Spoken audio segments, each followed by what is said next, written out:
이름으로 기록드립니다. 아멘. 네, 오늘 말씀은 사사기 4장 1절에서 10절까지입니다. 사사기 4장 4절에서 10절. 사사기 4장 4절에서 10절. 제가 먼저 읽고 여러분이 이렇게 읽을게요. 네, 찾으신 줄 믿고 제가 먼저 읽겠습니다. 그때 랍비봇의 아내 여선지자 드보라가 이스라엘의 사사가 되었는데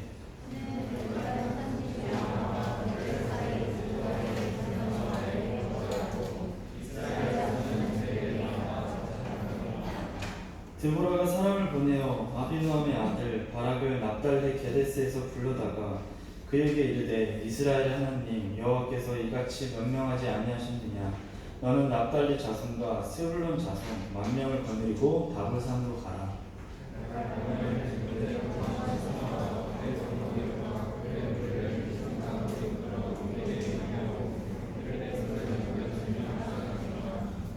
바락이 그에게 이르되 만일 당신이 나와 함께 가면 내가 가려니와 만일 당신이 나와 함께 가지 아니하며 나도 가지 아니하겠노라 하니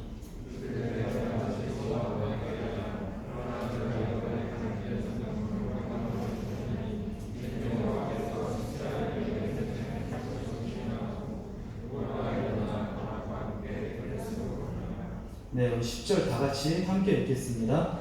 바락이 스불론과 납달리를 게데스로 부르니 만 명이 그를 따라 올라가고 드보라도 그와 함께 올라가라. 아멘.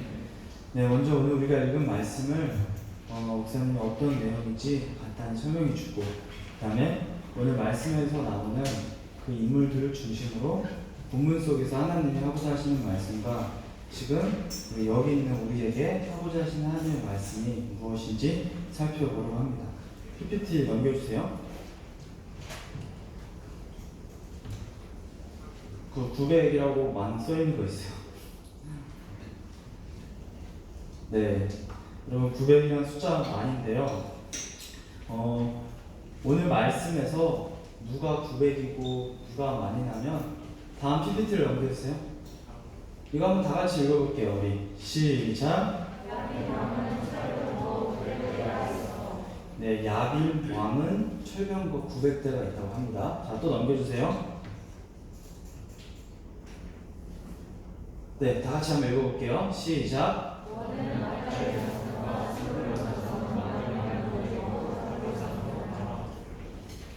네, 이스라엘은 만 명의 병사를 이제 이끌고 있다고 합니다. 그러면은 누가 900이고 누가 만인 줄 알겠죠? 여러분 지금 이 앞으로 벌어질 전쟁의 상황이 지금 이런 상황입니다. 900대 만. 여러분 이스라엘이 만이고 야빈 왕이 900이에요. 숫자만 보았을 때는 이스라엘 군대가 훨씬 더 많습니다. 이스라엘이 가볍게 이길 것 같으나 우리는 그 900이라는 앞에 있는 그 글자에 주목을 해야 돼요. 그 PPT 넘겨주세요. 뒤에 거야. 네, 여러분 야빈왕은 철병거 900대가 있다고 합니다. 여기서 철병거가 당시의 전쟁에서는 내가 그런 나라가 철로 만든 무기를 가지고 있느냐 없느냐가 전쟁에 큰 승리를 좌우할 정도로 당시 야빈 왕은 철병거를 900대나 가지고 있다고 합니다. 다음 사진 보여주세요. 보여주고 여러분 저게 지금 철병거인데요. 사실 당시 전투에서 말만 타도 그냥 말을 타고 이렇게 돌진을 해도 그냥 사람이 여러분 쓸려 나갑니다.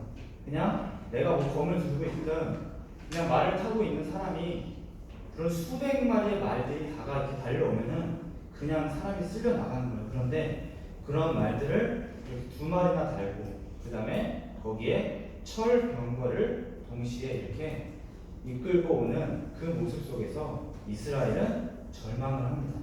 아무리 10,000명이라는 병사가 있더라 하더라도 저런 것이 900대나 이렇게 한 방에 밀려올 때 이스라엘 병사들은 벌써부터 이미 우리가 졌구나, 우리는 이길 수 없겠구나 라고 이미 절망하고 있는 상황입니다. 여러분 심지어 이스라엘 백성들이 당시 문명의 수준이 어떤 수준이었냐면 저희 야비나는 철기 시대예요, 여러분. 철로 만든 검을 만들고 철로 만든 방패를 가지고 있어요. 근데 이스라엘은 그런 청동검, 심지어 그 청동검도 그냥 좀 돈 있는 사람들이나 가지고 있는 거고, 실제로 이스라엘이 전투하는 방법은 그냥 돌멩이.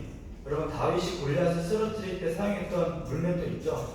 이만 골프공만한 돌멩이를 이렇게 돌려서 던지는 거예요. 여러분 이게 고대의 전쟁의 모습입니다. 우리가 영화를 보면 막 검을 들고 막 칼을 들고 휘두르는데 사실은 철기 시대 전까지만 해도 그냥 원거리로 이렇게 돌을 던졌어요.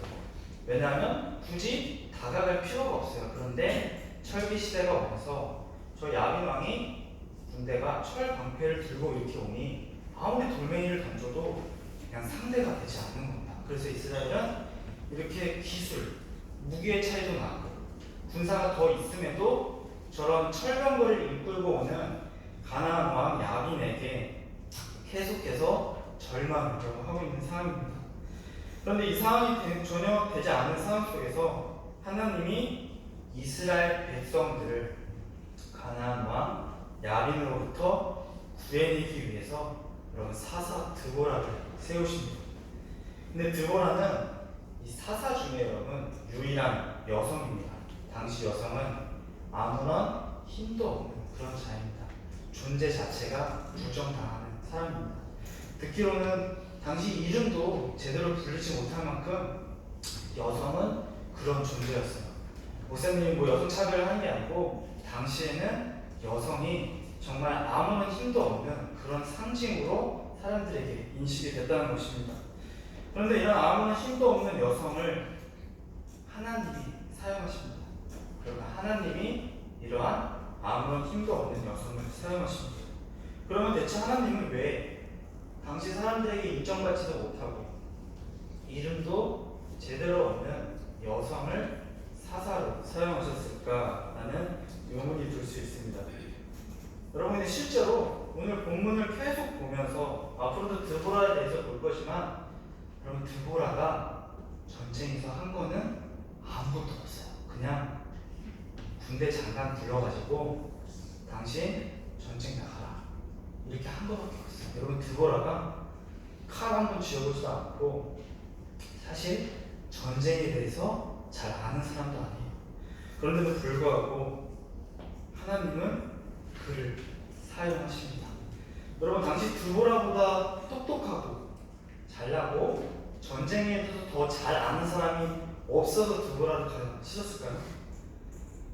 그러나 하나님께서 드보라보다 더 똑똑하고 더 배우고 사람들에게 더 인정받는 사람들이 있음에도 드보라라는 여성을 쓰신 이유, 하나님이 그 약한 자를 쓰신 이유는 이스라엘을 구원할 수 있는 것은 오직 하나님, 그 한 분이라는 사실을 깨닫게 하고 싶은 겁니다. 여기서 더 나아가 여성을 사용함으로써 당시 드보라보다 전쟁에 대해서 더 잘 알고 칼도 휘두를 줄 알고 더 똑똑한 자가 있음에도 이스라엘을 구원하는데 저 가나안 왕 야빈 철병거로부터 이스라엘을 구원해낼 수 있는 자는 오직 하나님 한 분밖에 없다는 것을 하나님이 오늘 우리 본문 속에서 깨닫게 해주시는 겁니다. 여러분 지금 이 사실은 지금도 변치 않습니다. 우리를 구원하실 분은 오직 하나님입니다. 우리의 어떤 노력이나 어떤 것으로 내가 얻을 수 있는 것이 아니라 정말 하나님의 은혜만이 우리를 어려운 문제 속에서 구원할 수 있다는 겁니다. 그럼 여기서 이제 질문을 하나 해보려고 해요. PPT 넘겨주세요.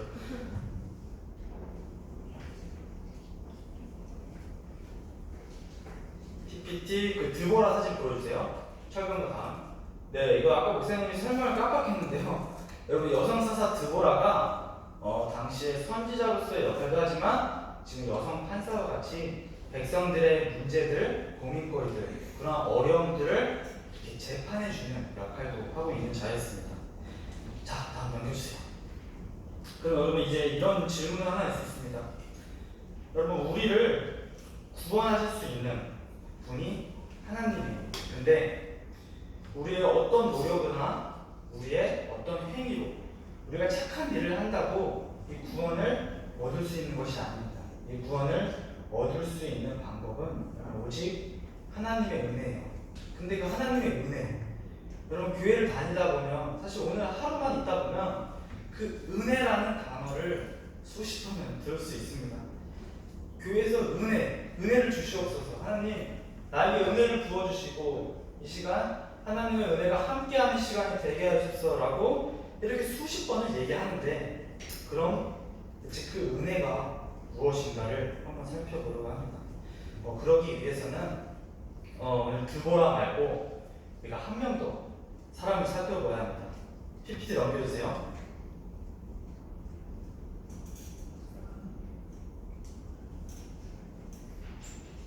네, 여러분 바로 바락이에요. 바락은 군대 장관인데 지금 밑에 사진은 바락이 아니고요. 우리나라 국방부 군대 총 책임자 국방부 장관이신 분입니다. 한마디로 바락은 이스라엘의 군대를 총 책임지는 그런 지휘관이었어요.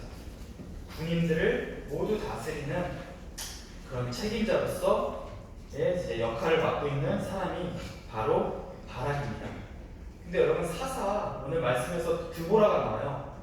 근데 오늘 본 말씀을 읽다 보면은 사실 드보라에 대해서만 이야기하고 이 바락에 대해서는 거의 잘 얘기 안 합니다. 그리고 이 바락을 어떻게 평가하냐면 그 다음 말씀 넘겨주세요. 사사기 4장 8절입니다. 네, 이걸 한번 우리 다 같이 읽어볼게요. 시작.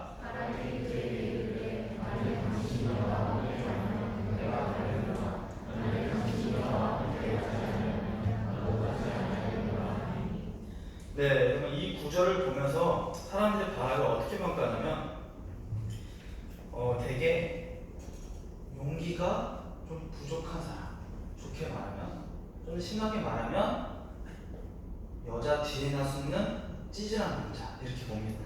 왜냐하면 그에 저 말씀 계속 띄워주세요.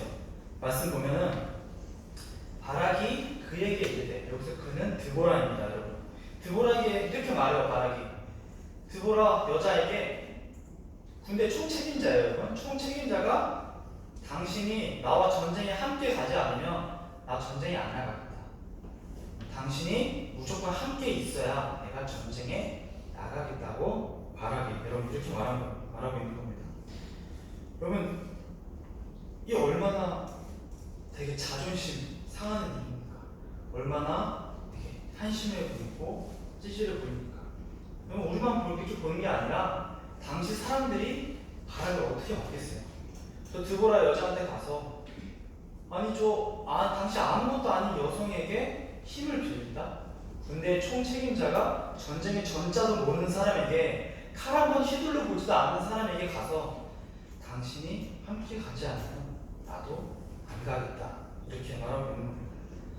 그런데 여기서 한 가지 시하는 것은, 그럼에도 불구하고 목사님은 이 바락을 절대 찌질한 사람으로 보지 않습니다. 그는 누구보다 하나님의 은혜를 잘 아는 사람이었습니다. 다음 말씀 넘겨주세요. 네, 히브리서 11장 32절인데요. 제가 한번 읽어볼게요.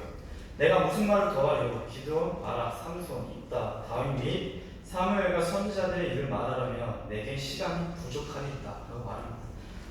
여러분 지금 방금 기드온, 여러분 기드온 앞으로 나온 사사예요.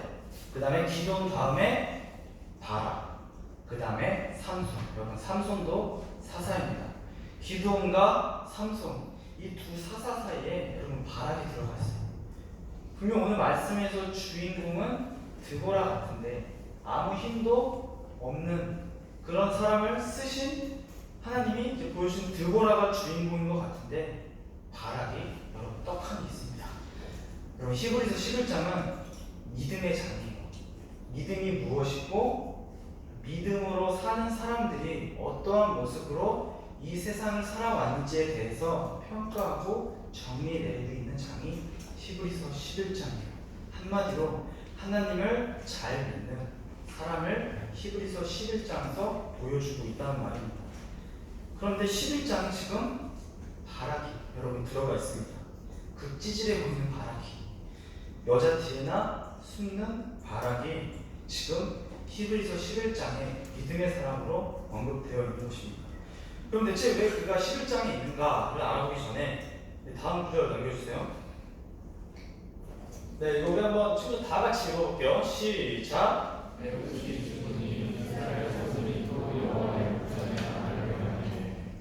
네, 이거 우리 사사기 주일 레벨 잘 나온 친구들은 사사기 앞부분에 항상 이게 먼저 시작되는 것을 잘 볼 수가 있습니다. 여러분, 사사가 죽을 때마다, 에웃은 사사예요. 그 사사가 죽을 때마다 이스라엘 자손이 또 여호와의 목전에 악을 행하니라 이렇게 나옵니다. 이 악을 행한다는 것은 다른 말로 죄를 행하는 거나 마찬가지입니다. 그런데 여기서 중요한 것은 여러분, 이스라엘이 악을 행해요. 죄를 행하는데 이 죄들이 없어지는 것이 아니라 점점 쌓이고 있다는 거예요. 계속 이만큼 쌓이고 또 사사가 죽고 다시 죄를 짓고 또 이만큼 쌓이고 계속 이렇게 날마다 이스라엘이 죄를 더하고 쌓고 탑을 쌓는 것처럼 이렇게 쌓고 있다는 것입니다. 이렇게 날마다 죄를 쌓고 있는 하나님은 그것이 안타까워서 사사를 통해 그 죄를 여러분 가려주십니다. 죄를 덮어주시는 거예요. 안 보이게. 근데 이것이 죄를 덮어주시는 것이지 이 죄들이 깨끗이 씻겨 나간 것이 아니에요. 여전히 죄들은 이만큼 쌓여있어요. 그러나 하나님께서 사사를 통해 그 죄들을 안 보이게 덮어주시는 것입니다. 그런데 사사가 죽으면 이 덮어진 죄들이 다시 드러납니다. 그들이 쌓았던 죄들, 그들이 날마다 더 있던 죄들이 이만큼 다 드러나게 되어 있습니다. 그러나 이것이 여러분 사사기에서 계속 반복됩니다. 그들이 죄를 짓고 죄를 쌓고 하나님이 사사를 통해서 가려주고 덮어주고, 근데 사사가 죽고 다시 드러나는 게 계속 사사기에서 반복돼요. 그러나 이것이 여러분 하나님이 우리 인간을 구원하시는 방법입니다. 사사가 죽고 그들의 죄가 드러났을 때 그들은 계속된 그 악 때문에 그들은 자신들의 대적을 통하여, 자신들의 적을 통하여 고통을 받습니다. 여기서 대적은 이스라엘을 위협하는 나라입니다. 오늘 우리가 읽은 말씀 속에서는 가나안 왕 야빈이 이스라엘을 고통받게 하고 있습니다. 근데 여기서 중요한 것은 하나님이 그 야빈을 그대로 두세요. 이스라엘이 20년 동안 학대받고 고통받고 있는데 그들이 불을 싣고 있는데도 몇십 년 동안 하나님께서 그대로 야빈을 두세요. 그럼 왜 대체 하나님 두시는 걸까? 다음 말씀을 한번 보겠습니다. 네, 읽어볼게요. 여호와께서 하솔에서 통치하는 가나안 왕 야빈의 손에 그들을 파셨으니. 네, 이 말씀 계속 띄워놔주세요. 여러분, 정확한 표현으로는 저기 야빈의 손에 그들을 파셨으니, 여러분 파신 분이 누구시죠? 하나님이 서로 지금 나타나 있습니다. 그러나 더 정확한 표현으로는 이스라엘 백성들이 팔려간 거예요. 가나안 왕 야빈에게 팔려간 겁니다. 그럼 대체 왜 그들이 팔려가고 하나님은 그 팔려간 이스라엘을 바로 구원하시지 않고 왜 고통받는 것을 그대로 두셨을까? 여러분, 여기서는 하나님이 이스라엘이 깨닫기를 바라는 중요한 메시지가 있습니다. 바로 이스라엘의 그 대적들, 가나안 왕 야빈, 이스라엘을 괴롭히는 그 야빈이 바로 이스라엘, 너네들이다 라는 것을 하나님이 깨닫게 하기 위함입니다. 그러니까 나를 죽이려는 그 야빈이, 나를 고통스럽고 괴롭게 하는 그 야빈이 결국 그게 나라는 거예요. 하나님은 이것을 깨닫게 하는 거예요. 야빈 때문에 괴롭고 힘들고 고통을 겪고 있는 이 내 마음이, 지금 이 내 힘든 마음이 하나님께서 이렇게 지금 겪고 계시는구나, 내 힘든 마음이 하나님 마음이구나 라는 것을 하나님은 깨닫게 하시는 겁니다. 하나님은 이 마음을 통해 이스라엘이 자신을 보기를 원하십니다. 이스라엘아, 너네가 야빈 때문에 지금 힘들고 고통스러운 것처럼 내가 너네 때문에 지금 이렇게 힘들다. 지금 내 마음이 너네의 마음과도 같다 라고 하나님께서는 이렇게 말씀하십니다. 따라서 오늘 본문 속에서 바락은 이 사실을 깨닫습니다. 찌질해 보이는 바락이, 남들이 무시하는 바락이 하나님의 이 은혜를 깨닫습니다. 이스라엘 대적 야빈을 통해 자신을 바라봅니다. 내가 야빈이었구나, 내가 하나님의 대적이었구나 라고 고백하면서 자신의 죄를 발견하는 것입니다. 따라서 이스라엘이 지금 이 죄 때문에 날마다 쌓아가고 있는 이 죄 때문에 고통받고 있고, 이 죄 때문에 하나님께서 슬퍼하고 계시는구나 라는 것을 바락이 깨닫습니다. 그렇기 때문에 여자 뒤에서, 남들이 보기에는 여자 뒤에 숨는 것 같지만 바락이 그 사실을 깨달았기 때문에 내가 할 수 있는 것이 아무것도 없구나, 내 안에 죄밖에 없구나 라는 것을 깨달았기 때문에 당시 아무 힘도 없는 그 여성 뒤에 숨는 그런 모습처럼 바락이 드보라와 함께 갔던 것입니다. 따라서 지금 PPT 여러분께서 보고 계시죠? 자, 지금 띄워져 있는 말씀을 다시 보면 지금 이스라엘이 가나안 왕 야빈에게 여러분 팔려 있어요. 여러분. 근데 지금 이 팔려 있는 상태, 여러분 이것은 노예 생활을 결국 말합니다. 한마디로 이스라엘은 자신들이 죄를 쌓음으로써 그 죄 때문에 고통받고 그 죄 때문에 결국 죄의 노예가 되어버린 것입니다. 그런데 여기서 정말 안타까운 것은 이 죄의 노예가 이스라엘뿐만 아니라 오늘날 살아가는 지금 여기 있는 우리들도 마찬가지입니다. 우리도 이 죄 때문에 고통을 겪고 있고 우리도 죄의 노예로 살아가고 있습니다. 마치 이게 어떤 느낌이 나면 세상 사람들은 지금 여기가 여러분 노예의 생활인지 모릅니다. 내가 죄의 노예로 살아가고 있는지 모릅니다. 집에 불이 났는데 이미 끌 수 없을 정도로 불이 나서 집을 뛰쳐나가야 하는데 여기 불 난다고 저쪽은 불 안 나네? 저 안방은 불 안 나네? 안방에 잠깐 피신해야겠다 라고 하면서 뭐라고 말하고 있냐면 이쪽은 좀 뜨겁진 않고 따뜻하네, 살만하네 라고 이렇게 고백을 하고 있는 겁니다. 불이 더 집에 나기 전에, 문 밖으로 나갈 수 없는 그런 상황이 벌어지기 전에 얼른 문을 열고 뛰쳐나가야 하는데 집에 불이 난지도 모르고 그게 뜨거운 건지도 모르고 따뜻하네 이렇게 말하고 있는 겁니다. 그런데 더 심각한 것은 여러분 이것을 깨닫지 못해요. 집에 불이 난 줄도 모르고 그것이 뜨거운 줄도 모르고 있다는 것입니다. 여러분 이처럼 세상은 내가 이 노예 생활을 함에도 불구하고 내가 죄의 노예인 줄 모릅니다. 사람들은 이 세상 속에서, 이 죄가 가득한 세상 속에서, 날마다 죄를 쌓아가고 있는 이 세상 속에서 행복하게 살려고 합니다. 내가 얼른 죄의 노예에서 해방되어야 합니다. 얼른 이 세상을 뛰쳐나가야 하는데 여전히 그것을 모르고 세상은 이렇게 말해요. 사람들에게 열심히 살면, 열심히 노력하면 행복해질 수 있다. 열심히 공부하면 좋은 대학 갈 수 있고, 좋은 대학 가서 열심히 대학에서 공부하면 좋은 직장 얻고 행복할 수 있다. 열심히 운동하면 건강하고 이렇게 살아갈 수 있다 말합니다. 여러분 불이 나서 정말 곧 없어질 세상임에도 불구하고 이런 세상에서 좋다고 살아가는 것입니다. 그러면은 이 사실, 대체 이 불이 난 세상 속에서 우리는 불이 난 것을 어떻게 깨달아야 하는가? 여러분 이것이 깨닫는 방법이 하나님의 은혜로 깨닫는 겁니다. 하나님의 은혜 없이는 지금 이 죄가 가득한 세상, 죄를 쌓아가고 있는 세상, 죄 때문에 고통받고 있는 세상이 이런 세상인 줄 몰라요. 하나님의 은혜가 없습니다. 그러나 하나님의 은혜가 없으면 이것을 깨닫게 나아갑니다. 오늘 말씀 속에서 바락은 하나님의 은혜로 자신 안에 그 실수 없는 죄가 있음을 보게 됩니다. 따라서 하나님의 은혜가 있다는 것은, 하나님의 은혜가 우리에게 임한다는 것은 내 안에 죄가 있음을 보게 됩니다. 내가 죄인으로 인정하게 되는 것이며 내 안에 죄가 죄인 줄을 깨닫게 됩니다. 그리고 그 죄 짓는 나를 보면서 괴로워해요. 그리고 죄를 안 지으려고 해요. 그런데도 불구하고 그 나를 보면서 울부짖고 괴로워하고 눈물이 쏟아져 나옵니다. 이것이 우리는 심령이 가난한 자라고 합니다. 다시 말해서 예수님을 믿게 됨으로써, 하나님의 은혜가 임하게 됨으로써 나타나는 그 첫 번째 모습이 내가 죄인이구나 라는 것을 깨닫게 됩니다.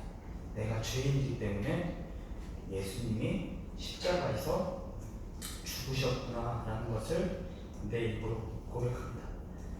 여러분, 예수님이 왜 죽으셨나요? 내 죄 때문에 죽은 겁니다. 예수님이 내 죄 때문에 죽으신 거예요. 우리는 지금 여러분 죄의 노예로 다 팔려 있어요. 죄의 노예로 팔려있기 때문에 우리는 죄를 짓고 살아갑니다. 근데 여기서 일반적으로 물건을 다시 살려면 돈을 지불하거나 그 물건에 맞는 가치, 그 값을 지불해야 합니다.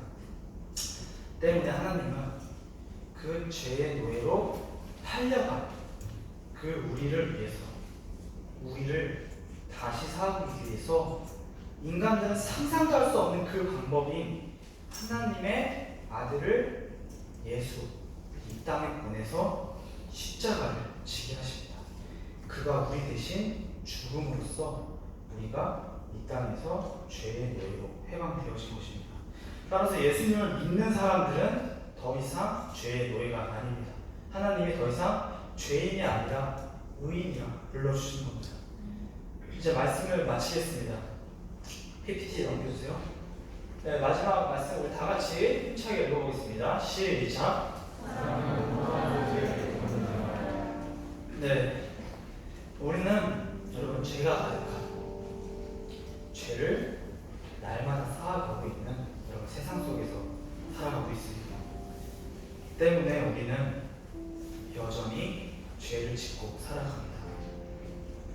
여러분, 성경에서 믿음의 사람으로 여겨지는 사도 바울이라는 인물이 있어요. 정말 하나님 잘 믿고 나아가는 사람이에요. 근데 그가 이런 고백을 합니다. 자신의 삶 중에 나는 죄인 중에 괴수입니다 라고 고백을 합니다. 그 많고 많은 죄인 중에서도 내가 가장 악랄한, 내가 가장 악질인 죄인이라고 사도 바울이 이렇게 고백을 합니다. 여러분, 예수님을 믿는다고 죄를 안 짓게 되는 게 아니에요. 갑자기 예수님 믿는다고 내가 막 변화되고 막 갑자기 외모가 잘생겨지고 막 키가 커지고 그렇지 않아요. 절대 그렇지 않습니다. 여전히 죄를 똑같이 짓고 살아갑니다. 물론 예수님 믿기 전처럼 똑같이 살아간다는 말도 안 돼요. 그러나 우리는 여러분 예수님 믿어도 이 땅에 있는 한 죽을 때까지 죄를 짓고 살아갑니다. 평생 죄밖에 메워지 못합니다. 그런데 이 죄 속에서 하나님의 은혜가 있는 겁니다. 내 어려운 고난들, 내 문제들, 나를 대적하는 그 야민들을 보면서 나를 바라봐야 됩니다.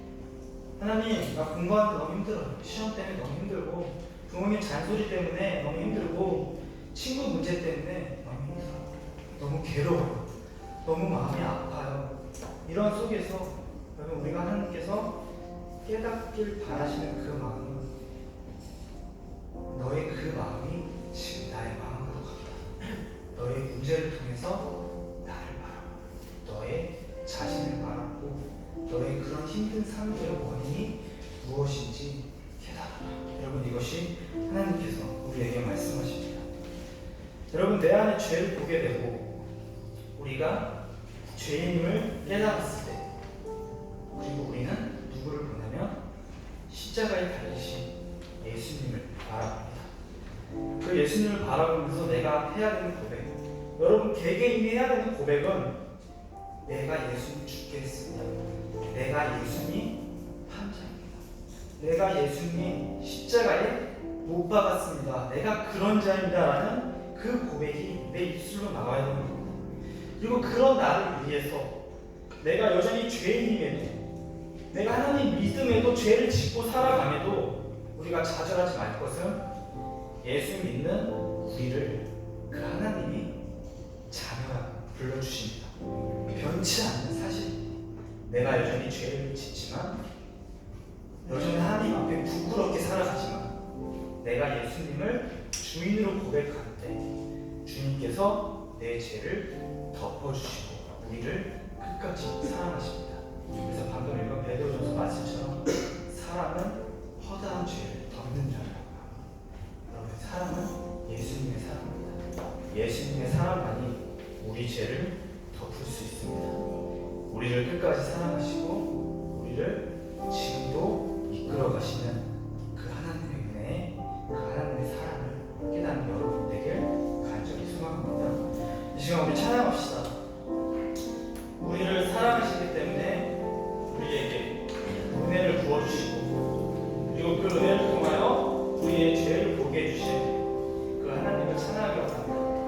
나의 죄 때문에 죽은 예수님을 찬양하길 원합니다. 예수님이 우리를 사랑하신 것처럼 이 시간 우리 찬양할 때 예수님께 받은 그 사랑을 다시 누리는 시간이 되기를 원합니다. 예수 사랑합니다.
주님, 내가 죄인임을 깨닫기를 원합니다. 이 시간 내가 주님을 못 박은 자입니다 라고 우리 고백하기를 원합니다. 그리고 이 고백이 여러분 우리 뜻대로 되는 것이 아닙니다. 내가 그냥 주님께 나 죄인입니다, 주님 내가 주님 못 박았습니다 라고 이렇게 말로만 하면 되는 것이 아니라 정말로 내 마음 가운데 내 삶이 하나님 앞에 너무나 부끄럽고 너무나 죄송하고 정말 내 삶이 하나님 앞에 너무나 더러운데 그것을 깨닫는 것이 하나님의 은혜입니다. 여러분, 은혜 없이는 이 사실을 우리가 깨달을 수 없습니다. 이 시간 우리 기도할 때 주님, 나는 죄인입니다. 아버지, 내가 죄인임을 깨닫게 하여 주시옵소서. 내 안에 죄가 죄인 줄을 알게 하여 주시옵소서라고 우리 시간 간절히 기도하시겠습니다. 아버지, 감사합니다. 주님, 이 시간 말씀을 통하여서 아버지, 우리가 하나님 보기를 원합니다. 내 안에 죄를 보여 주시옵시고 내 안에 아버지 하나님의 은혜를 믿음을 하여 주시옵소서. 아버지, 하나님의 은혜가 하나님의 사랑이 이 시간 우리와 함께하기를 원합니다. 우리 아이들 가운데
자리에 있다는 것 자체가 여러분 하나님의 은혜입니다.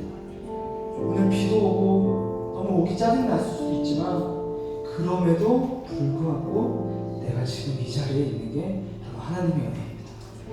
이 은혜를 여러분이 깨닫기를 원합니다. 이 자리에 있게 해주신 나를 사랑하시는 그 주님 없이는 내가 이 자리에 없음을 고백하는 시간이 되길 원합니다. 이 시간 우리 기도할 때 주님 정말 감사합니다. 나를 이곳으로 불러주시고 내가 예배 가운데 집중하든 못하든 이 자리에 있게 해주심을 감사합니다 라고 고백하는 여러분이 되길 원합니다. 이 시간 이런 고백을 할 때 정말 주님 앞에 주님 너무나 감사합니다. 내 삶이 죄인임에도 내 삶이 부끄러움에도 이 자리로 불러주심을 감사합니다라고 우리 함께 이 시간 기도하며 간절히 나아가겠습니다.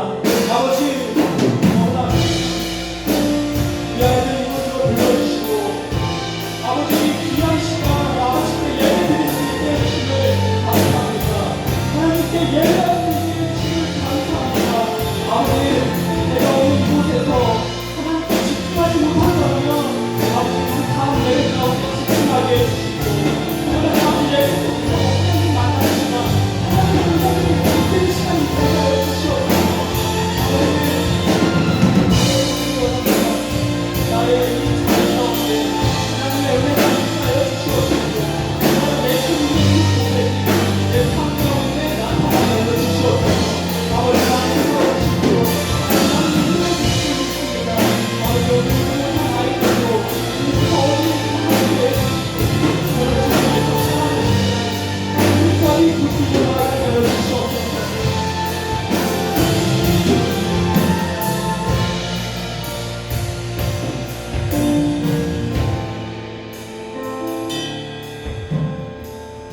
주님 감사합니다. 오늘 우리가 사사기 말씀을 통하여 아버지 내 모습을 보기를 원합니다. 사람들이 무시하던 바라기지만 남자로서 체면도 구기고 자존심 다 버린 그 바라기지만 그 자신의 내어드림을 통해 자신의 모습을 보고 하나님의 은혜를 깨닫고 자신의 죄를 보는 그 바라기 여기 있는 우리가 되길 원합니다. 주님, 내 삶 속에서 내가 얼마나 부끄럽고 내가 죄인인지를 깨닫게 해주시옵소서. 이 깨달음이 내 삶의 고백이 되게 해주시고 날마다 주님, 나는 죄인입니다. 예수님이 나 때문에 죽으셨습니다라고 고백하는 우리가 되길 원합니다. 주님, 우리는 아무 자격도 없습니다. 하나님께 구원받을 자격이 아무것도 없고 우리의 행위로는 우리의 그 어떤 착한 행동으로도 우리는 구원받을 수 없습니다. 그럼에도 불구하고 우리를 구원하신 그 주님을 바라보는 우리가 되길 원합니다. 정말 내 삶 속에서 주님이 나의 구원자라 고백하는 우리가 되게 하여 주시옵소서. 정말로 예수님이 나를 사랑하는 걸 깨닫게 하는 우리가 되게 하여 주시옵소서. 날마다 이끌어 주시고 이 모든 말씀 우리 주 예수 그리스도의 이름으로 기도드립니다.